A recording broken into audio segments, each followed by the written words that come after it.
ఈనాటి ధ్యానాంశము good God in bad times. Good God in bad times, ప్రతికూల సమయంలో మంచి దేవుడు అనేటటువంటి శీర్షికను ఆధారం చేసుకుని దేవుని యొక్క వాక్యాన్ని ధ్యానం చేసుకుందాం. ప్రతికూల సమయంలో మంచి దేవుడు. Turn with me to book of Nahum chapter 1 verse 7. Nahum గ్రంథము 1వ అధ్యాయము 7వ వచనాన్ని చదువుకొని ధ్యానంలో కొనసాగుదాం. నహూము గ్రంథము 1వ అధ్యాయము 7వ వచనం. యెహోవా ఉత్తముడు, శ్రమదినమందు ఆయన ఆశ్రయదుర్గము, తన యందు నమ్మికయుంచు వారిని ఆయన ఎరుగును. ఒక అద్భుతమైనటువంటి మాటను పరిశుద్ధాత్మ దేవుడు ఈ యొక్క పునరుద్ధాన దినములో మనతో మాట్లాడాలని ఆశిస్తున్నట్లుగా గ్రహిస్తూ మిమ్మల్ని అందరినీ కూడా మరి శ్రద్ధతో, ఆసక్తితో ఈ వాక్యాన్ని విని దీవించబడాలని నేను కోరుకుంటున్నాను.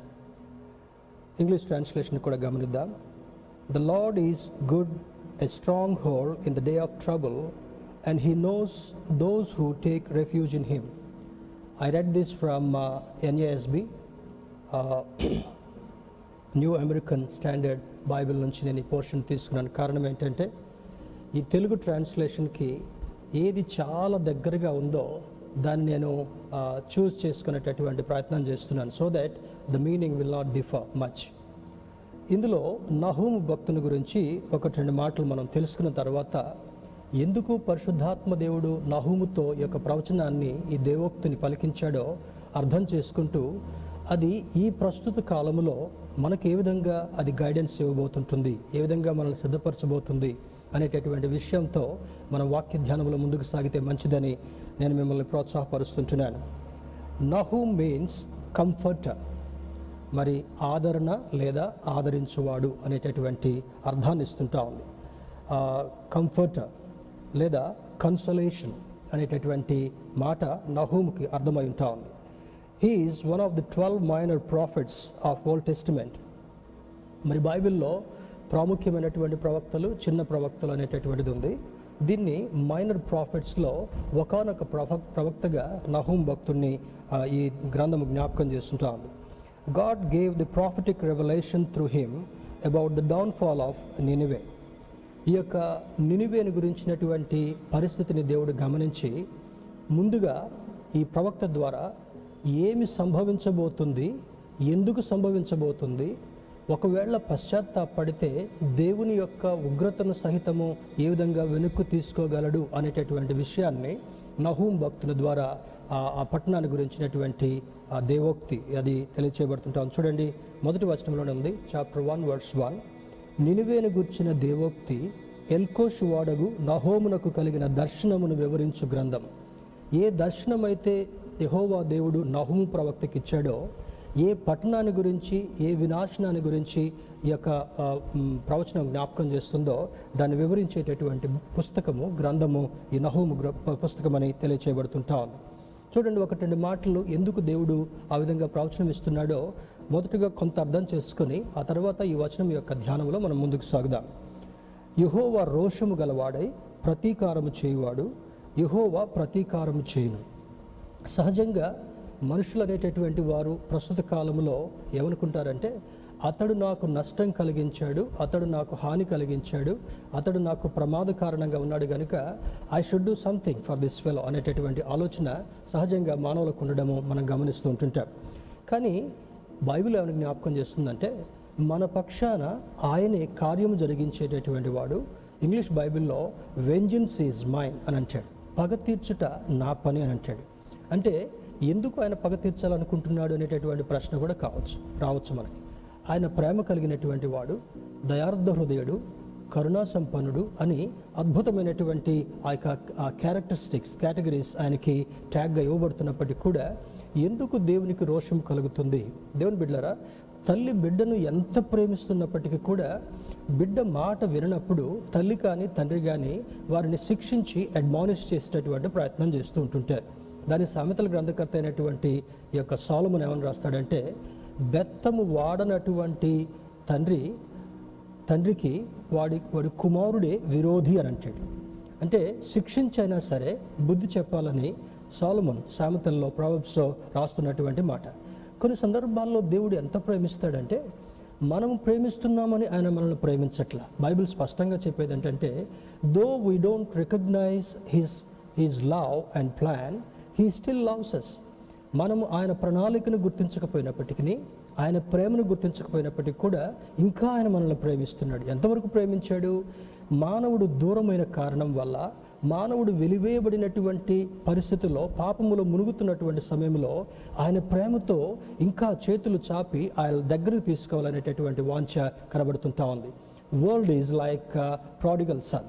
ప్రపంచంలో ఎక్కువ మంది ఈ తప్పిపోయినటువంటి కుమారుడు వలె దేవునికి దూరమైనటువంటి సందర్భంలో ఆ కరుణా సంపన్నుడైనటువంటి దేవుడు తన ప్రేమ చేత ఆ పోయినటువంటి మానవుడు మరలా దగ్గరికి ఎలా వస్తాడు, ఎలా చేర్చుకోవాలి, అతన్ని ఎలా క్షమించాలి అనేటటువంటి తపన ఈ పరమ తండ్రికి ఉన్నట్లుగా ఈ లేఖనం మనకు స్పష్టంగా బోధిస్తుంటా ఉంది. ఆయన ప్రతీకారము చేయవాడు, తనకు విరోధులైన వారి మీద కోపం ఉంచుకొనును. ఎవరు విరోధి? మాట విననటువంటి వాడు విరోధి. దేవుని యొక్క కృపను కనుగొనటువంటి వాడు విరోధి. మూర్ఖ వైఖరి కలిగినటువంటి వాడు విరోధి. ఆయన బిడ్డలైనటువంటి వారిని హింసించేటటువంటి వాడు విరోధి. అపహాస్యం చేసేటటువంటి వాడు విరోధి. కనుక అటువంటి వారి ఎడల ఆయన విరోధముగా కోపం ఉంచేటటువంటి వాడు. తర్వాత 3వ వచనంలో వెంటనే చెప్తాడు చూడండి, యెహోవా దీర్ఘశాంతుడు, మహాబలము గలవాడు, ఆయన దోషులను నిర్దోషులుగా ఎంచడు. ఆయనకి ఎంతవరకు ఉంది? తర్వాత దీర్ఘశాంతము కలిగినటువంటి వాడు.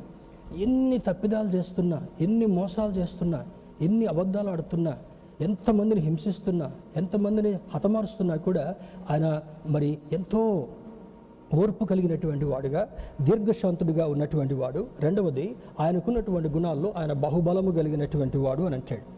తర్వాత ఆయనకున్నటువంటి స్పెషల్ క్యారెక్టరిస్టిక్స్లో ఆయన దోషులను నిర్దోషులుగా ఎంచడు అని అంటాడు. దోషము, తప్పు చేసినటువంటి వాడు, పాపం చేసినటువంటి వాడు, అహంకారంగా ఉన్నటువంటి వాడు, మూర్ఖ వైఖరిగా ఉన్నటువంటి వాడిని ఆయన నిర్దోషులుగా ఎంచడు. ఎప్పుడు ఎంచుతాడు? వచ్చి క్షమాపణ అడిగి, తండ్రి నేను చేసింది తప్పైందన్నప్పుడు వారిని క్షమించేటటువంటి వాడు. కానీ అది తప్పించుకుని తిరిగేటటువంటి వాడిని ఎప్పటికీ నిర్దోషిగా ఎంచేటటువంటి వాడు కాదని ఈ ప్రవచనంలో భాగంగా జ్ఞాపకం చేస్తుంటున్నాడు. తర్వాత how he deals the world. ప్రపంచాన్ని ఆయన ఏ విధంగా డీల్ చేస్తాడు, ఈ మూర్ఖ వైఖరి కలిగినటువంటి వారిని ఎలా డీల్ చేస్తాడంటే చూడండి, 3వ వచనం చివరి భాగం నుంచి, యెహోవా తుఫానులోను సుడిగాలులోను వచ్చువాడు. అంటే చూడండి, తుఫాన్ ఎట్లా వస్తుంది, సుడిగాలు ఎట్లా వస్తుంది? వరల్డ్ విండ్ అంటే రవ్వని ఇట్లా గుండ్రగా తిరుగుతుంటుంది అనమాట. దాన్ని వరల్డ్ విండ్, తర్వాత సుడిగాలి అని అంటారు. సుడిగాలుల వల్ల సముద్రం యొక్క అడుగు భాగంలోకి గాలి ఎక్కువగా వెళ్ళి అక్కడ భూకంపం కలిగి, ఈ భూకంపము ఈ సుడిగాలి రెండు కలిసి సునామీలుగా మార్చబడుతూ కామ్గా ఉన్నటువంటి సముద్రము, చూడండి అప్పుడప్పుడు మనం వార్తలు వింటాం, సునామీ కలిగినటువంటి హెచ్చరికల వల్ల సముద్రం యొక్క అలలు 10-11 అడుగులు ఎత్తుకొస్తుంటున్నాయి. తర్వాత దాదాపు ఒక 1/2 కిలోమీటర్ ముందుకు వచ్చింది, దగ్గరున్నటువంటి గ్రామాలని, పట్టణాలను ముంచివేస్తుంది అనేటటువంటిది. అంటే దేవుడు పంపించేటటువంటి సుడిగాలి యొక్క తీవ్రత ఎంత ఉందో దాన్ని బట్టి మనకు అర్థం కావాలి. తర్వాత అంటాడు, ఆయన సముద్రమును గద్దించి ఆరిపోజేయను. ఇది ఏ మానవుడికి, ఏ దేవుడు అని అనిపించుకునేటటువంటి వారికి వల్ల కానటువంటిది. కానీ మనకున్నటువంటి హిస్టరీలో గమనించినప్పుడు, మన పితరులైనటువంటి ఇశ్రాయేలుని ఐగుప్తు యొక్క దాస్యముల నుంచి, ఆ చీకటి సామ్రాజ్యం నుంచి బయటికి తీసుకొస్తున్నప్పుడు కొంత దూరం రాగానే ఫరోకి మరలా ఒక ఆలోచన వచ్చింది. వీళ్ళందరూ నాకు బానిసలుగా ఉండేటటువంటి వారు దూరంగా వెళ్ళిపోతే నా పని ఎవరు చేస్తారని మళ్ళా రథాలని, సైన్యాన్ని సిద్ధం చేసుకుని వస్తుంటాడు. By the time these four fathers, మన పితరులైనటువంటి వారు ఎర్ర సముద్రం దగ్గరికి వచ్చారు. వెనుక చూస్తే రథాలు తరుముకుంటూ వస్తున్నాయి, ముందు చూస్తే సముద్రం ఉన్నప్పుడు దేవుడు రోషము కలిగినటువంటి వాడుగా, పౌరుషము కలిగినటువంటి వాడుగా, ఆయన నాసికారంధ్రముల్లోంచి వచ్చేటటువంటి ఆ పౌరుషంతో కూడినటువంటి ఆ గాలి, వేడి గాలి ఈ సముద్రాన్ని 2 పాయలుగా చీల్చడం మాత్రమే కాకుండా ఆ యొక్క మధ్య మార్గమును తను ఆరిపోయినట్లుగా చేసి, ఆ నాసును, ఆ జిగట మన్నును, దాని అంతటిని కూడా ఆరిపోయేటట్టుగా చేసి ఆరిన నేలను నడిపించినటువంటి దేవుడు మనం ఆరాధించేటటువంటి దేవుడు. సముద్రమును గద్దించి ఆరిపోజేసినటువంటి వాడు. నదులన్నిటినీ ఆయన ఎండిపోచేయను. బాషానును కర్మెలను వాడిపోవును, లెబనోను పుష్పము వాడిపోవును. లెబనోను యొక్క సౌందర్యాన్ని గురించి పరమగీతాల్లో భక్తుడు చాలా చక్కగా రాస్తాడు.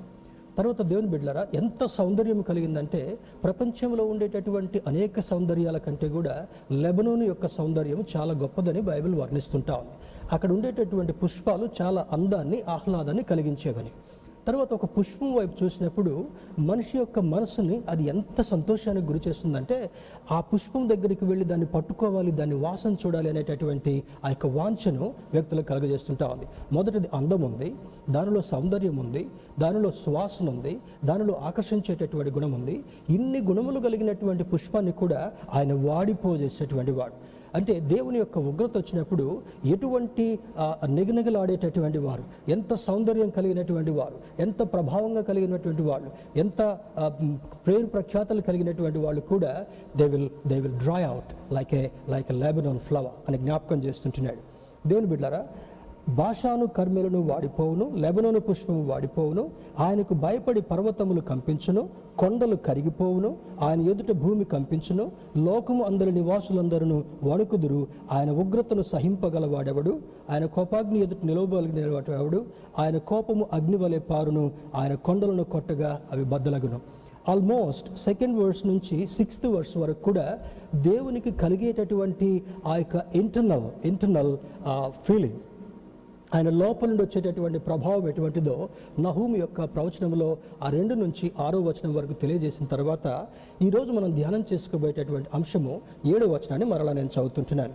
యెహోవా ఉత్తముడు, శ్రమదినమందు ఆయన ఆశ్రయదుర్గము, తన యందు నమ్మికయుంచు వారిని ఆయన ఎరుగును. In spite of all these dangerous calamities, దేవుడు కల్పించేటటువంటి దేవుని యొక్క ఉగ్రత ముందు ఎవ్వరు నిలబడలేకపోయినప్పటికీ కూడా ఆ మాట ఏమని తెలియజేస్తుందంటే ఆయన ఉత్తముడు, శ్రమదినమందు ఆయన వారికి ఆశ్రయదుర్గము, ఆయన యందు నమ్మికించు వారిని ఆయన ఎరుగును. ఇంగ్లీష్ ట్రాన్స్లేషన్ కూడా చక్కగా రాస్తాడు. The lord is good, a stronghold in the day of trouble, and he knows those who take refuge in him. He knows those who take refuge in him. ఎవరు ఆయన రెక్కల క్రిందికి వస్తారో, ఎవరు దేవా నీవే శరణ్యం అంటారో, ఈ ఆపత్కాలములో నమ్ముకొనదగినటువంటి సహాయకుడని ఎవరు దేవుని దగ్గరికి వచ్చి ప్రాధాయపడతారో అటువంటి వారిని ఆయన ఎరుగును అని జ్ఞాపకం చేస్తాడు. ఎంత గొప్ప దేవుడు. దేవుని బిడ్డలారా, త్వరగా దీంట్లో ముందుకు సాగుదాం. The chapter describes the character of God in giving a fair judgment upon Nineveh. దేవుని యొక్క న్యాయము ఈ భయంకరమైనటువంటి పట్టణం మీదకి ఏ విధంగా రాబోతుంది అనేటటువంటిది ఈ దర్శనంలో భాగంగా చూపిస్తుంటున్నాడు. మరి అంతకుముందు ఉన్నటువంటి యోనా గ్రంథాన్ని చదివితే ఈ ప్రవక్తకి ఇచ్చినటువంటి ఆ యొక్క దర్శనాన్ని, ఆ ప్రవచనాన్ని, ఆ తరువాత అందులో భాగంగా ఒక ట్రయల్ ఇద్దాం, ఒకసారి వాళ్ళని టెస్ట్ చేద్దాం, వాళ్ళ దగ్గరకు ఒక మెసెంజర్ని పంపుదామని యోనాను సిద్ధపరిచి అక్కడికి పంపిద్దాం అనుకున్నప్పుడు నినివే పట్టణం యొక్క ఆ యొక్క అందులో ఉండేటటువంటి ఆ జనుల యొక్క ఉద్దేశము, వారి యొక్క మనస్తత్వం తెలిసినటువంటి యోనా అక్కడికి వెళ్ళడానికి భయపడతాడు. I'm not going in to that. ఈ యొక్క నహూముకి యోనా గ్రంథానికి ఉన్నటువంటి ఆ లింక్ని మాత్రమే మీకు అర్థం కావడం కొరకు చెప్తుంటున్నాను. తర్వాత తప్పించుకోవాలని ప్రయత్నం చేస్తాడు. చెట్టు చివరికి సముద్రంలో ప్రయాణాన్ని వేరే వాడు ఎక్కుతాడు, తుఫాను వస్తుంది. ఆ తర్వాత అది పొంగుతుంటా ఉంటే అతని మీద చీటి రాగానే యోనాను ఎత్తి సముద్రంలో పారవేస్తారు. చెట్టు చివరికి యోనా పశ్చాత్తాపడి ఆ తిమింగంలో మింగడం, అది మరలా 3 దినాల తర్వాత బయటికి కక్కివేయడం, తర్వాత పశ్చాత్తాపంతో ఆ యొక్క నినివే పట్టణానికి వెళ్ళడం, వారి ప్రకటన చేయటం, దేవుని యొక్క ఉగ్రతను మార్చుకోవడం జరుగుతుంటా. If you apply that to the present situation, the present world, దేవుని బిడ్డలారా, ప్రపంచంలో ఎక్కువ శాతము దేవుని యొక్క మాట విననటువంటి వారు ఉంటున్నారు, విననొల్లనటువంటి వారు ఉంటున్నారు. వారి సంపాదన మీద, వారి ఆస్తుల మీద, వారి పేరు ప్రఖ్యాతల మీద, వారి ఘనతల మీద, వారికి ఉన్నటువంటి బలము బలగం మీద వారు ఒక బయటికి తీసుకుని వచ్చి I am the great in this world, నేను ఒక్కడిని చాలా ప్రభావవంతం కలిగినటువంటి వాడిని దేశ అధినేతలు చూసుకుంటున్నారు. మరి పట్టణాల్లో ఉండేటటువంటి వారు ఏదో ఒక రకంగా సంపాదించుకొని ఫైనాన్షియలీ, పొలిటికలీ ఐఎమ్ గ్రేట్ అని నిరూపించుకునే ప్రయత్నం చేస్తున్నారు. వీళ్ళందరినీ కూడా ఒక సందర్భంలో దేవుడు ప్రశ్నించబోతున్నాడు.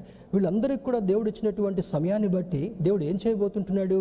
దేవుని బిడ్డలారా, ఆయన యొక్క ఉగ్రతను కనుపరిచిన తర్వాత ఏ ఒక్కరు కూడా దాన్ని తాళలేరు, దానికి తట్టుకోలేరు అనేటటువంటి స్థితి మనకు కనబడుతుంటా ఉంది. ఇక్కడ ఉన్నటువంటి మరొకటి కూడా చూద్దాం. God is good in both good and bad times. దేవుడు మంచి సమయంలో, ప్రతికూల సమయంలో కూడా ఆయన మంచివాడు. మరి ఈ మధ్య గాడ్ విల్ మేక్ ఎ వే అనేటటువంటి పాటను కూడా సందర్భానుసారంగా జ్ఞాపకం చేశాను. మరి ఆ మంచి గాయకుడు డాన్ మోయన్ అనేటటువంటి ఒక మంచి సింగర్ అండ్ మ్యూజిషియన్, కంపోజర్, ఆయన ఈ పాటను చక్కగా పాడతాడు. God is good all the time. మరి చాలామందికి ఈ పాట చాలా familiar. God is good all the time God is good. అంటే దేవుడు అన్ని సమయాల్లో మంచివాడు అనేటటువంటి ఆ యొక్క మాట ఆ పాట యొక్క కూర్పులో చేసి రాయబడి ఉంటా ఉంది. దేవుని బిడ్డలారా, మరి when there is calamity, war, famine, pandemic, sickness, our lives will be in chaotic situation.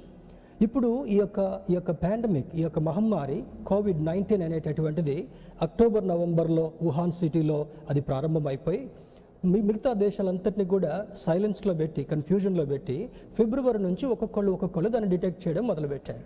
తర్వాత ఇప్పుడు ప్రపంచంలో ఉండేటటువంటి 216 పైచిలుకు దేశాలకి అది వ్యాప్తి చెంది ఎన్ని లక్షల మంది మరణించారో, ఎన్ని కోట్ల మందికి ఇది ఎఫెక్ట్ అయిందో.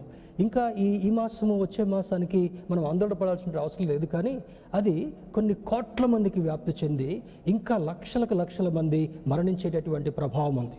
ఇన్ని జరుగుతున్నప్పటికీ కూడా మానవుని యొక్క దృష్టి సృష్టికర్త మీదకి వెళ్ళట్లేదు, కానీ ఆ సృష్టికర్త సృష్టించినటువంటి సృష్టిలో తేలియాడుతూ వారి యొక్క తన్మయత్వంలో, వాళ్ళ యొక్క అమాయకత్వంలో, వాళ్ళ యొక్క మూర్ఖత్వంలో తేలియాడేటటువంటి ప్రజలు, నాయకులు ఈ దేశంలో, ప్రపంచంలో చాలామంది కనబడుతుంటుండగా God is sending warning just like the time of Nahum టైంలో ఎటువంటి ప్రవచనాన్ని పలికించాడో ఇప్పుడు దేవుని బిడ్డలుగా మనం అర్థం చేసుకోవాల్సిన సత్యం ఏంటంటే, ఆయన యొక్క మాటను వినకుండా పెడచెవిని పెట్టేటటువంటి వారు, ఆయన యొక్క ఉద్దేశాన్ని కనిపెట్టకుండా ఉండేటటువంటి వారు మరి తప్పనిసరిగా ఈ ఉగ్రతకు లోను కావడం మాత్రమే కాకుండా, వారి మీద దేవుడు ప్రతీకారం చేయడం మాత్రమే కాకుండా, ఆయన నెరిగినటువంటి ప్రజలను, ఆయన దగ్గరికి వచ్చినటువంటి ప్రజలను ఆయన గుర్తుపట్టి వారికి సహాయం చేసేటటువంటి వాడని ఈ ప్రవచనం జ్ఞాపకం చేస్తుంటా ఉంది. దేవుని బిడ్డలారా, ఇటువంటి సందర్భాల్లో ఏమొస్తాయి? కెలామిటీ, భయంకరమైనటువంటి దుర్దినాలు, శోధన, వార్. ఇప్పుడు వార్ లైక్ సిచ్యువేషన్స్ కనబడుతుంటా ఉన్నాయి. ఇటీవల కాలంలో మనకు అర్థమవుతుంటా ఉంటే మన నైబరింగ్ కంట్రీస్ తోటి చాలా మరి ఒక ఆందోళనకరమైనటువంటి పరిస్థితులు కనబడుతుంటా ఉన్నాయి. మరి లాస్ట్ వీక్ రఫేల్ అనేటటువంటి యుద్ధ విమానాలు ఫ్రాన్స్ నుంచి తీసుకోవడం జరుగుతుంటా ఉంది. మరి చాలా యుద్ధ విమానాలు వాటికి ఉన్నటువంటి ప్రభావాన్ని చూస్తే it is very alarming. They can chase the enemy 1900 kilometres దూరంలో ఉండగానే అవి అటాక్ చేయగలిగినటువంటి, ఇవన్నీ సమకూర్చుకుంటా ఉంటే మనకి ఏమర్థమవుతుంటా ఉంది? War like situation. యుద్ధాలు రావచ్చు, భయంకరమైనటువంటి పరిస్థితులు కలగచ్చు, కరువులు కలగచ్చు, పాండమిక్, ఇటువంటి COVID-19 లాంటి మహమ్మారి రావచ్చు, దీని వెనక ఇంకొకటి వస్తుంది అనేటటువంటి ఆలోచన, ఇంతకంటే భయంకరమైన రాబోతున్నాయి అనేటటువంటి ఆలోచన. సునామీలను ఆల్రెడీ టేస్ట్ చేశాం, ఆ సందర్భాల్లో భూకంపాలను ఆల్రెడీ మనం వింటున్నాం, చూస్తుంటున్నాం. ఇంతకంటే భయంకరమైనటువంటి భూకంపాలు, ఇందాక నహూము యొక్క ప్రవచనాలు ఏమని చదువుకున్నాం? పర్వతాలు కదిలిపోయి లయమైపోతాయంట. అంటే when there is a greater earthquake, ఈ భూమి నెరవిడిచి పెద్ద పర్వతాలు కూడా భూమి మింగివేసేటటువంటి ప్రమాదము కనబడుతుంటా ఉంది. There is a mountain range, Himalaya mountain range అనేటటువంటిది మన భారతదేశము, నేపాల్, భూటాన్ వీటంతటిని కూడా అది కవర్ చేసేటటువంటి ప్రాంతముగా ఉంది. దేవుని యొక్క ఉగ్రతకు మనిషి ఇంకా అర్థం చేసుకోకుండా ఉన్నప్పుడు భయంకరమైనటువంటి భూకంపాలు వచ్చి ఈవెన్ అటువంటి మౌంటైన్ రేంజెస్ కూడా కనుమరుగైపోయేటటువంటి ప్రమాద పరిస్థితులు రాబోయే దినాల్లో జరగబోతుంటున్నాయి. We need to run to the Lord, run for cover. దేవుని దగ్గరకు పరిగెత్తి వెళ్ళేటటువంటి వారిని ఆయన గుర్తుపట్టి ఆశ్రయం ఉండడం మాత్రమే కాకుండా ఆయన యందు నమ్మిక ఉంచేటటువంటి వారిని ఆయన ఎరిగి గుర్తుపట్టి, పర్వతములు తొలగిపోయినా, ఏ శోధనలు కలిగినా, మరి ఎటువంటి భయంకరమైనటువంటి విపత్తులు సంభవించినా ఆయన గుర్తుపట్టి ఆయన రెక్కల చాటున ఆశ్రయం కల్పించేటటువంటి దేవుడు, మనం ఆరాధించేటటువంటి దేవుడు అని లేఖనం జ్ఞాపకం చేస్తుంటాం. దేవుని బిడ్డలారా, మరి కయాటిక్ సిచ్యువేషన్, కన్ఫ్యూజ్ సిచ్యువేషన్, భయంకరమైనటువంటి గందరగోళ పరిస్థితులు రాబోతుంటా ఉన్నాయి. ఇప్పుడు ఏ వార్తలు విన్నా, ఎటువంటి న్యూస్ పేపర్ చూసినా, ఏ సోషల్ మీడియా న్యూస్ చూసినా కూడా there is lot of gossip and there is lot of fear being kept before people. ప్రజల ముందు భయంకరమైనటువంటి గందరగోళంతో కూడినటువంటి వార్తలు మనకు కనబడుతుంటా ఉన్నాయి.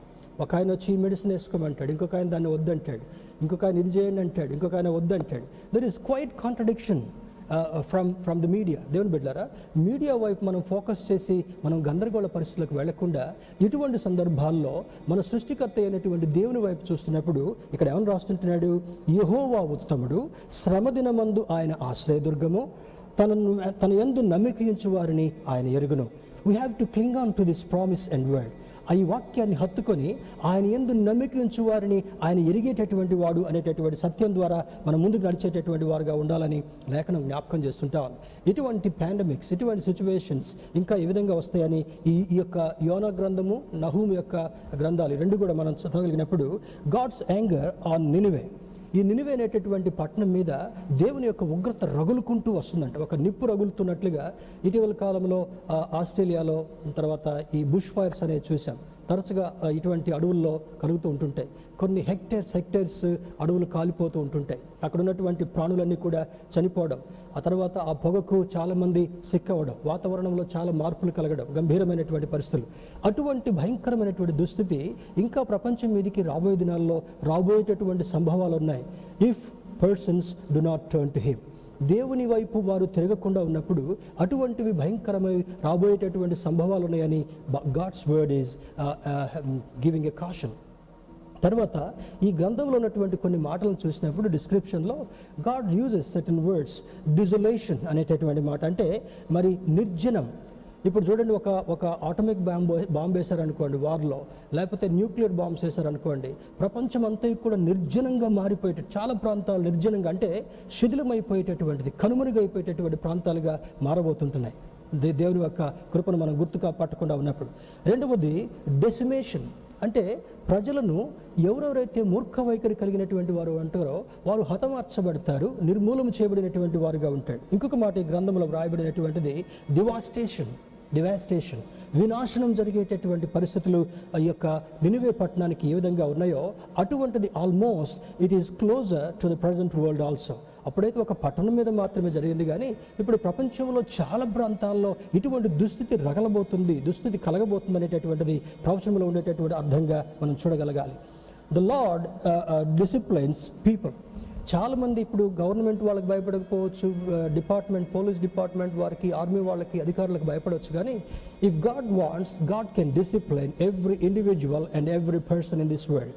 ఆయన తలుచుకుంటే ఎటువంటి వారిని, ఇక్కడ నెబుకద్నెజర్ రాజు గురించి హిస్టరీలో మనం చూస్తే గర్వం అణిచి గద్దెలు దింపి ఘనుడైనటువంటి ఆ రాజుని అడవిలోకి పరిగెత్తుకొని వెళ్ళి గడ్డి మేసేటట్టుగా చేశాడంట. ఆయన జుట్టు పెరిగిపోయింది, ఆయన గోర్లు పెరిగిపోయినాయి, వస్త్రాలన్నీ కూడా ఆ మంచుకి, ఆ యొక్క వాతావరణానికి పాడైపోయాయి. ఈ పట్టణంలోకి వస్తే అతన్ని చంపేస్తారనేటువంటి భయం చేత ఆకులు అలాలు తినుకుంటూ ఆ యొక్క అరణ్యంలో బ్రతికినటువంటి సందర్భాన్ని హిస్టరీ జ్ఞాపకం చేస్తుంటా ఉంది. దేవుడు మరి మూర్ఖ వైఖరి కలిగినటువంటి వారు ఎవరైనా సరే ఆయన చూస్తూ ఊరుకుండేటటువంటి దేవుడు కాదని లేఖనం జ్ఞాపకం చేస్తుంటాం. దేవుని బిడ్డలారా, మరి he is the rock of our salvation. ఎవరు రక్షణ పొందినటువంటి వారుగా ఉంటారో, ఎవరు నీవే శరణ్యం అనేటటువంటి వారుగా ఉంటారో, ఎవరు ఆయన మాటకు లోబడేటటువంటి వారుగా ఉంటారో, he will stand on your behalf like rock.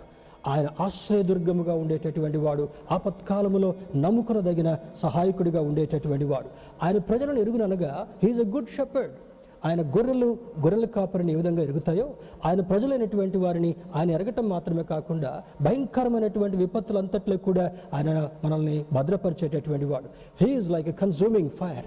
ఆయన్ని వాక్యం తెలియజేస్తుంటా ఉంది, ఒక అగ్ని ఎంత చెత్తనైనా, ఎటువంటి పదార్థాలైనా కూడా అది కాల్చివేస్తుంది అని ఏమంటాం, అగ్నికి ఆహుతి అయిపోయిందని అంటాం కదా.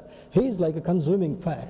He is not going to keep quiet about the wrong doings of any individual. ఇటీవల కాలంలో భయంకరంగా ప్రజలను చంపేస్తున్నారు, దేవుని యొక్క సువార్త అందించేటటువంటి వారిని క్రూరంగా హింసించేస్తున్నారు, మరి సేవకుల్ని భయంకరంగా హతమార్చి వాళ్ళు ఇబ్బంది పెడుతుంటున్నారు. Most parts of our even this country also. దేవుని బిడ్డలారా, ఇది దేవుని యొక్క ఉగ్రత రాకంటే ముందుగా ఇవన్నీ దేవుడు గమనిస్తున్నాడు అనే సత్యాన్ని మనం శ్రద్ధగా ఆలకిస్తూ రాబోయేటువంటి దినాల్లో దేవుని యొక్క ఉగ్రత మన ప్రాంతం మీదకి, మన ప్రజల మీదకి, మన వారి మీదకి రాకుండా ఉండాలంటే you have to pray like Nahum వలె ప్రార్థించేటటువంటి వారుగా, ఆయన బిడ్డల వలె ప్రార్థించేటటువంటి వారుగా ఉండాలని లేఖనం మనల్ని సిద్ధపరుస్తుంటాం. దేని బిడ్డలారా, మరి దీనికి it may have an impact due to, ఇప్పుడు మనం చదువుకున్నటువంటి వాటి అంతటిని బట్టి కూడా దీన్ని ఏ విధంగా అది దారి తీయబోతుంటా ఉంది, ఎటువంటి పరిస్థితులకు అది దారి తీయబోతుంటా ఉంది. Due to know work. చాలామందికి ఇప్పుడు పనులు ఉండట్లా. మీరు ఇటీవల కాలంలో వింటున్నటువంటి వార్తలను బట్టి వేరే ప్రాంతం నుంచి మనం గుర్తుపట్టకపోయినా కూడా ఈ యొక్క జూలై మాసంలో ఆగస్టులో ఎంటర్ కాకంటే ముందుగా 25 to 35 lakhs people, they went back to the villages. ఇక్కడ ఉద్యోగాలు పోగొట్టుకొని 30-35 లక్షల మంది ఆ కనబడ్డటువంటి వాళ్ళని వాళ్ళు లెక్క పెట్టారు. People are still going back to the villages. బ్రతికుంటే ఏమైనా చేద్దాం, వ్యవసాయం చేసుకున్న బ్రతుకుదాం. మంచిగా చదువుకున్నటువంటి వాళ్ళు దే ఆర్ సెల్లింగ్ వెజిటబుల్స్. మనం అప్పుడప్పుడు యూట్యూబ్లో వీడియోల్లో చూస్తుంటున్నాం. వాట్ ఈస్ హ్యాపెనింగ్ అంటే పని లేకుండాటటువంటిది, లాస్ ఆఫ్ జాబ్స్ పోగొట్టుకున్నటువంటి పరిస్థితి. తర్వాత నో శాలరీస్, పూర్తిగా శాలరీస్ ఇవ్వలేము, 60% ఇస్తాం, 50% ఇస్తాం. Even government is struggling to pay salaries. దేవుని బిడ్డలారా, షార్టేజ్ ఆఫ్ ఫుడ్, చాలా మందికి ఆహారం దొరకట్లే, ఇంకా ఆహార పదార్థాలని డిస్ట్రిబ్యూట్ చేస్తుంటున్నారు. అండ్ ఎసెన్షియల్స్, రాబోయేటటువంటి దినాల్లో ఈవెన్ ఈ గ్రాసరీస్, ఎసెన్షియల్ థింగ్స్ కూడా దొరకవని బైబిల్లో ఒక హెచ్చరికగా మనం గమనించగలగాలి. దేవుని బిడ్డలారా, human survival is at stake. మానవుడు బ్రతకటమే, మానవుడి యొక్క మనుగడే ప్రశ్నార్థకంగా మారిపోతుంది. ఈజ్ ఎట్ స్టేక్ అని ఈ వార్తాపత్రికలు, ఈ ఫైనాన్షియల్ అనలిస్ట్ వీళ్ళందరూ కూడా జ్ఞాపకం చేస్తుంటారు. Because of this bad recession of present days. దేవుని బిడ్డలారా, God has a reason for allowing things to happen. ప్రతి ఒక్క కార్యం జరగటం కొరకు అది దేవుని యొక్క ఉద్దేశం ఉంది, దేవుని యొక్క ఆలోచన ఉందని దేవుని బిడ్డలుగా మనం గ్రహించగలగాలి. చూడండి, వర్షం ఎందుకు వస్తుంటా ఉంది? There is a purpose. Agriculture చేసుకునేటటువంటి వారికి, మరి తర్వాత ఈ పట్టణాలకు నీళ్లు సరఫరా రావాలన్నా, తర్వాత పెద్ద కంపెనీలు నడవాలన్నా కూడా మరి జలవనరులు చక్కగా ఉండగలగాలి. ఈ జలవనరులు కావాలంటే దేవుడు వర్షాన్ని పంపించాలి. There is a purpose in sending rain. తర్వాత వేసవి కాలం ఎందుకు వస్తుంటా ఉంది? వర్షాకాలం, శీతాకాలంలో కలిగినటువంటి రుగ్మతలన్నీ కూడా వేసవి యొక్క తీవ్రతకి అవి డ్రై అయిపోయి మరి కంట్రోల్ అవ్వాలి. God has kept summer. ఈ సన్షైన్ రాకపోతే మనకి స్కిన్ డిసీజ్ వచ్చేటటువంటి ప్రమాదం ఉంటా ఉంది. దేవుని బిడ్డలారా, దేవుని యొక్క ప్రతి కార్యము వెనుక ప్రత్యేకమైనటువంటి ఉద్దేశం ఉంది. Even allowing this pandemic, God has a specific purpose upon this nation. దేవుని బిడ్డలారా, ప్రపంచ భాగంలో అనేక ప్రాంతాల్లో దేవుని యొక్క ప్రత్యేకత ఉంది అనేటటువంటి పరిస్థితి మనకు అర్థమవుతుంటా ఉంది. We may not understand his wisdom, but we simply have to trust his will. ఆయన యొక్క మహోన్నతమైనటువంటి ఆ యొక్క జ్ఞానాన్ని మనము అర్థం చేసుకోలేకపోవచ్చు, కానీ ఇందులో దేవుని యొక్క చిత్తం ఉంది అనేటటువంటిది మాత్రము తప్పనిసరిగా మనం అర్థం చేసుకోవాలని లేఖనం మనకు జ్ఞాపకం చేస్తుంటా ఉంది. 107వ కీర్తన 1వ వచనంలో కీర్తనకారుడు రాస్తూ అంటాడు, oh give thanks to the Lord for he is good, for his steadfast love endures for ever. మొన్నటి దినాన మరి సాయంకాల ప్రార్థనలో కూడా ఈ యొక్క 136వ కీర్తన 1వ వచనాన్ని గురించి శ్రద్ధగా ధ్యానం చేసుకున్నాం. His love endures for ever, his steadfast love endures for ever. 2-3 translations దగ్గర చెప్పి దేవుని యొక్క ప్రేమ, దేవుని యొక్క చిత్తము, దేవుని యొక్క కనికరము, ఉద్దేశాన్ని గురించి చాలా విపులంగా నేను మీకు వాక్యాన్ని పంచుకునేటటువంటి ప్రయత్నం చేశాను. దేవుని బిడ్డలారా, that is the reason you should listen to most of our series in this lockdown time. ఇక్కడ అంటాడు, his steadfast love endures for ever. ఆయన కృప నిరంతరం ఉండేటటువంటిది కనుక you need to thank this Lord all the time. ఎవరు స్తుతించకపోయినా పక్షులు దేవుని స్తుతిస్తున్నాయి, జలచరాలు దేవుని స్తుతిస్తున్నాయి. ఆయన నమ్మినటువంటి బిడ్డలుగా, ఆయన యందు విశ్వాసం ఉంచినటువంటి బిడ్డలుగా ఆయనను స్తుతించి మహిమపరిచేటటువంటి వారుగా ఉండగలగాలి. Even in this pandemic time also. ఈ భయంకరమైనటువంటి విపత్కరమైనటువంటి పరిస్థితుల్లో కూడా దేవుడు మనకు ఆరోగ్యం ఇచ్చినందుకు. Every third person is affected by this virus. మరి ప్రపంచంలో ప్రతి 3వ వ్యక్తి, ముఖ్యంగా మనలాంటి దేశాల్లో ప్రతి 2వ వ్యక్తికి ఈ యొక్క వైరస్ వ్యాప్తి చెందింది. దే ఆర్ అసిమ్టమాటిక్, అంటే ఉన్నప్పటికీ కూడా బయటికి కనబడినటువంటి పరిస్థితులు ఉంటున్నటువంటి దినాల్లో you need to thank this lord. దేవునికి వందనాలు చెప్పగలగ. లార్డ్, ఇటువంటి పరిస్థితుల్లో కూడా నీ కృపను నాకు తోడుగా ఉంచినందుకు, రాఫా దేవుడిగా నన్ను స్వస్థపరుస్తున్నందుకు, నాకు మరి ఆహారానికి కొదువు లేకుండా చేస్తున్నందుకు, నా మనస్సుని సమాధానంగా ఉంచినందుకు, నా కుటుంబాన్ని, నా బిడ్డలను క్షేమంగా ఉంచుతున్నందుకు, నా వారిని నీవు క్షేమంగా ఉంచుతున్నందుకు లార్డ్ థ్యాంక్ యూ అని దేవునికి వందనాలు చెప్పాలని లేఖనం మనకు జ్ఞాపకం చేస్తుంటా ఉంది. James chapter 1 verse 17. మరి యాకోబు రాసిన పత్రిక 1వ అధ్యాయము 7వ వచనంలో ఒక భాగాన్ని చదువుకుందాం. Turn with me to book of James chapter 1 verse 17. యాకోబు రాసిన పత్రిక 1వ అధ్యాయము 17వ వచనంలో మనం చూసినట్లయితే ఇక్కడ అంటాడు చూడండి, శ్రేష్టమైన ప్రతి ఈవియు, సంపూర్ణమైన ప్రతి వరమును, పరసంబంధమైనదై జ్యోతిర్మయుడగు తండ్రి యొద్ద నుండి వచ్చును. ఆయన యందు ఏ చంచలత్వమైనను, గమనాగమనం వలన కలుగు ఏ ఛాయ అయినను లేదు. దేవుని బిడ్డలారా, ఈ 2020 సంవత్సరంలో చాలామంది ఎంతో ఆశతో చూశారు. కొంతమంది ఆస్ట్రాలజర్స్, కొంతమంది న్యూమరాలజిస్ట్, ఈ సంఖ్యాశాస్త్రం చెప్పేటటువంటి వారు, ఈ యొక్క భవిష్యవాణి చెప్పేటటువంటి వారు ఏమేమి ప్రగల్భాలు చెప్పారు.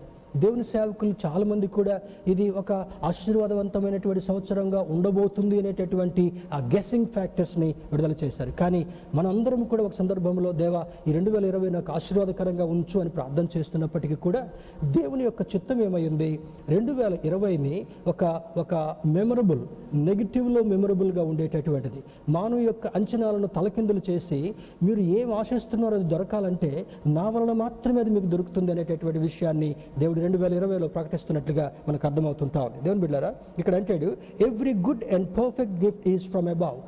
తెలుగు కంటే ఇంగ్లీష్లో కూడా చక్కగా ఉంది. Every good gift and perfect gift.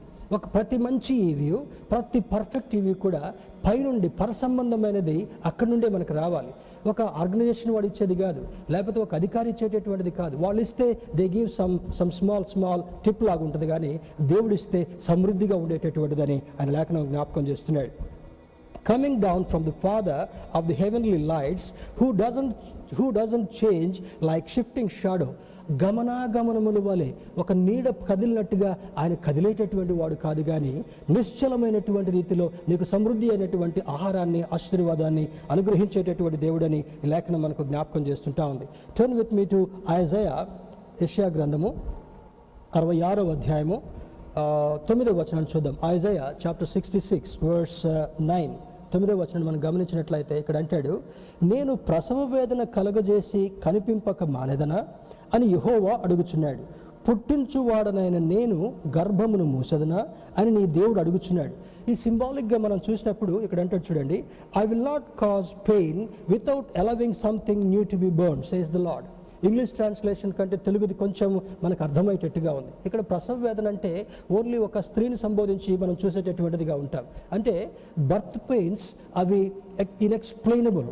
ఒక స్త్రీకి ఆ బర్త్ పెయిన్స్ అనుభవించేటటువంటి ఆ తల్లికి, స్త్రీకి మాత్రమే తెలుస్తుంది, కానీ చాలామందికి దాని గురించి తెలవదు. పురుషులకి ఇంకా అంత మాత్రం కూడా అర్థం కాదు. దేవుని బిడ్డలారా, అటువంటి వేదన కలిగించినప్పటికీ కూడా చూడండి, I will not cause pain without allowing something new to be burn. నీకు అటువంటి వేదన ఎందుకు కలిగిస్తున్నాను? ఈ పాండమిక్ ఎందుకు కలిగిస్తున్నాను? ఈ తుఫానులు ఎందుకు కలిగిస్తుంటున్నాను? ఈ సునామీలు ఎందుకు వస్తుంటున్నాయి? ఈ భయంకరమైన వాతావరణం ఎందుకు ఉంటా ఉంది? వీటంతటినీ కంట్రోల్ చేసేటటువంటి వాడు పైన ఒకడు ఉన్నాడనే సత్యము మనకు అర్థం కావాలి. He is king of kings and lord of lords. దేవునికి స్తోత్రం చెప్దాం. హల్లెలూయా. ఆయన రాజులకు రాజు, ప్రభువులకు ప్రభు అయ్యుండి ఈ లోకంలో ఎంత ఘనులు. మరి ఈ దేశము ఈ రకంగా అధికంగా ఉంది, ఈ దేశము దీనిలో ఆధిక్యతలో ఉందని ప్రస్తుతం ఎనలిస్ట్ మనకు చెప్తున్నప్పటికీ కూడా ఈ దేశాలన్నీ కూడా దేవుని యొక్క ఆ యొక్క ఆధీనంలో ఉన్నవనే సత్యము వాక్యం చదువుతున్నటువంటి మనకు ఈ ఉదయకాల సమయంలో అర్థం కావాలి. దేవుని బిడ్డలారా, he is watching everything, he is controlling everything and he is ready to strike the people at any time if they don't listen to God's instructions. ఈ నినివే ద్వారా మనం ఉంటున్నటువంటి ఈ నహూం ప్రవక్త వారు ఇంటున్న సందేశాన్ని ఈ ప్రస్తుత కాలంలో మనం పోల్చుకున్నట్లయితే దేవుని యొక్క ఉగ్రత ఏ సమయంలోనైనా రావచ్చు, ఏ సందర్భంలోనైనా రావచ్చు అనేటటువంటిది ప్రస్తుతం మనం చూస్తున్నటువంటి సంకేతాలని లేఖనం జ్ఞాపకం చేస్తుంటాం. దేవుని బిడ్డలారా, everything God allows to come our way is always with a purpose. మన వైపు, మన యొక్క మార్గంలో వచ్చేటటువంటి ప్రతి కూడా దేవుని యొక్క ఉద్దేశం లేని జరగట్లేదు. సిక్నెస్ దేవుని యొక్క ఉద్దేశం లేని జరగల, లేకపోతే ఎక్కడైనా కింద పడిపోవటం, యాక్సిడెంట్ జరగటం దేవుని యొక్క అనుమతి లేని జరగల. ఆయన అంటాడు బైబిల్లో, ఆయనకు తెలవకుండా ఈ తల వెంట్రుకలలో ఒక్కటైనా నెరవదు, ఒక్కటైనా రాలదు అని అంటాడు. అంటే ఈ తల వెంట్రుకలు మనం స్నానం చేసి దువ్వుకుంటున్నప్పుడు చాలా వెంట్రుకలు అవి రాలిపోతూ ఉంటుంటాయి. దానికి ఎందుకో చుండ్రు వచ్చి రాలిపోతుందో, లేకపోతే ఏదైనా వ్యాధి వచ్చి రాలిపోతుందో, లేకపోతే పెద్దవాళ్ళం అవుతున్నాం కనుక బట్టతలు వచ్చి రాలిపోతున్నాయి అనుకుంటాం.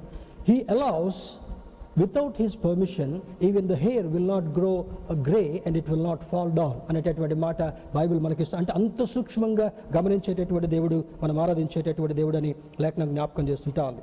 He uses the deepest pain or error to mold us into a better person.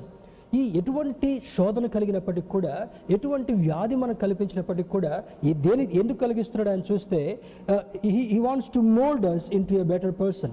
ఆయన మనల్ని ఒక మంచి వ్యక్తిత్వం కలిగినటువంటి వాళ్ళుగా, దేవుని యొక్క ప్రేమకు పాత్రులుగా ఉండేటటువంటి వారుగా ఉంచాలని ఆయన యొక్క ఉద్దేశమైందని ఈ లేఖనం మనకు జ్ఞాపకం చేస్తుంటా ఉంది.